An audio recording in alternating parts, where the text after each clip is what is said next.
FM 88.1 Benedito FM, a sua rádio, a sua música. Temos connosco António Catarino, beneditense, para nos falar um bocadinho, novamente, do seu mais recente romance, A Desaparição de Jéssica Canhoto. António Catarino, para os ouvintes mais desatentos, como é que nasceu esta ideia? Então, esta história passa-se aqui na Benedita. Aliás, antes de mais nada, obrigado ao Externato, obrigado também a ti, Sandra, por esta conversa. É muito importante para mim contar esta história na Benedita, porque realmente a história, o romance, o enredo passa-se todo aqui na Benedita. As personagens principais estão ligadas, uma delas está ligada ao Externato. A Jéssica Canhoto, que é uma miúda, uma aluna do Externato, desapareceu, acaba por mover aqui a comunidade escolar e beneditense. Portanto, é muito interessante trazer esta história aqui. É engraçado que ainda há bocado alguém me perguntava: isto é uma história real? Não é uma história ficcional, mas todos os lugares e cenários são realmente reais. Para além da Fonte da Senhora, o próprio Externato também é mencionado nesta obra. Como é que é escrever sobre a tua terra? É claro que é uma responsabilidade, porque eu queria muito, lá está, explicar um bocado a quem não conhece a Benedita, saber o que é realmente, contextualizar a história, tradições, aquelas idiosincrasias, aquelas pequenas particularidades que só se encontram aqui, como se encontram em qualquer lugar, na verdade, mas pronto, tinha esse cuidado de tentar contar um bocado, captar, fazer uma fotografia, no livro que captasse o que é a essência da Benedita. E então foi um desafio muito grande. Havia muita coisa que eu descobri, por exemplo, através da parceria com a Terra Mágica das Lendas, das histórias, das tradições, lá está, tudo o que está por trás da lenda da Fonte da Senhora, uma série de monumentos que desapareceram, a Igreja Velha, que foi hoje mencionada aqui numa outra apresentação. Portanto, foi uma grande responsabilidade e sentia aquela necessidade de ter a certeza que estava a dizer as informações corretas e que estava, apesar de ser uma obra ficcional, que captava exatamente o que é a história da Benedita, ao fim e ao cabo. A Jéssica Canhoto, que está desaparecida, mas ao longo da obra está sempre presente. Como é que foi escrever sobre esta presença ausente? Sim, isso foi uma coisa interessante que, não querendo dar spoilers, não é? A Jéssica Canhoto não aparece uma única vez no livro, mas conhecemos-la através do que ela escreveu, que são alguns textos que existem, que realmente, por exemplo, a lenda da Fonte da Senhora e outras coisas que ela foi escrevendo e que os investigadores estão a tentar descobrir o que é que lhe aconteceu, que vão ter acesso, e acaba por ter essa presença. Ela nunca fala num diálogo no livro, mas está sempre presente através daquilo que escreveu. Este livro cruza investigação criminal, aparições marianas e questões de fé.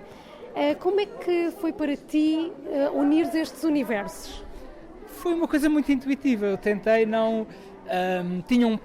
tinha definido um plano para desenrolar a história e tentei simplesmente que as coisas batessem certo, que não fossem forçadas, que realmente a história fluísse e que respirasse. Portanto, na verdade, não racionalizei muito sobre isso, mas tentei que deixar-me guiar pela minha intuição de forma a que fizesse sentido, e no fim fiquei satisfeito com o resultado final. Agora aqui à parte, o desaparecimento de jovens é sempre um tema que causa algum medo, podemos dizer, não é? Que reflexão é que, de certo modo, se consegue tirar deste livro? Pensaste nisso? Pensei.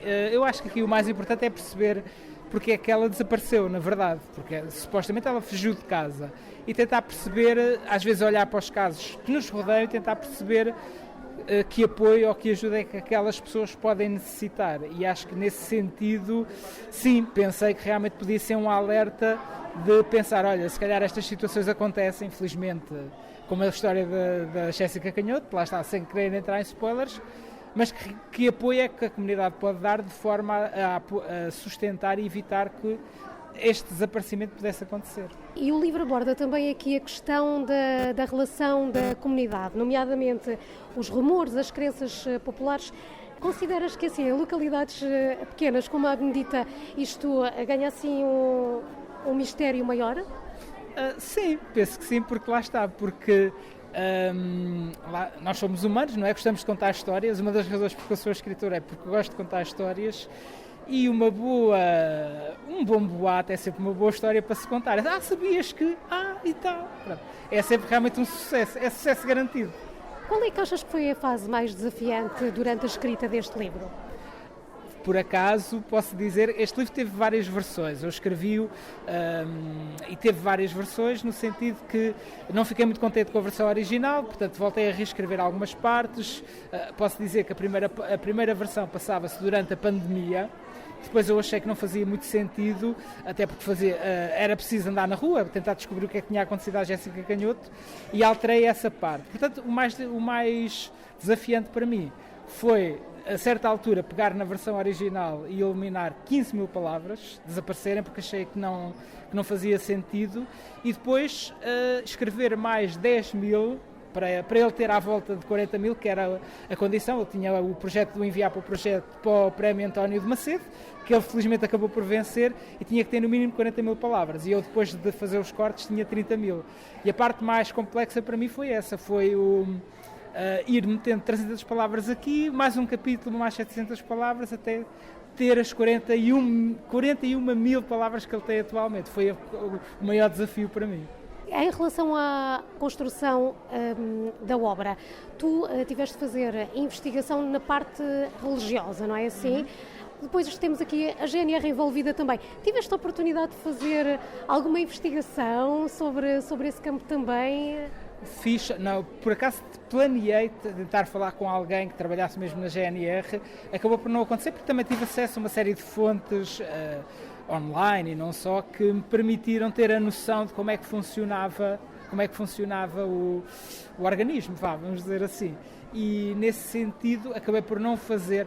Por um lado, acho que às vezes podia ter sido interessante, por outro lado, se calhar ia-me condicionar a outros níveis, porque podia ser, se calhar tem que ser exatamente desta maneira, e assim se calhar tive mais liberdade, e se calhar não tive a falar tanto como é que funciona mesmo a GNR, mas acabei por, é um contexto, é um cenário que está ali, e que se extrapola, que pronto, provavelmente funciona assim, etc.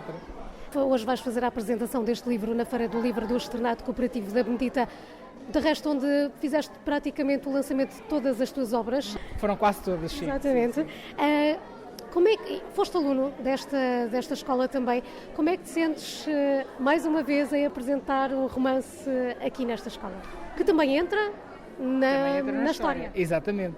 Na verdade, cada vez que venho aqui é uma sensação de regresso a casa, de um sítio, aquela história de um sítio em que teve uma importância muito grande na minha vida e continua a ter e continuará a ter, espero eu, e que portanto a sensação é um bocado essa, é um regresso, não direi a casa se calhar, lá está que eu não vivo aqui, mas um regresso a uma espécie de lar que eu sinto aqui no espaço.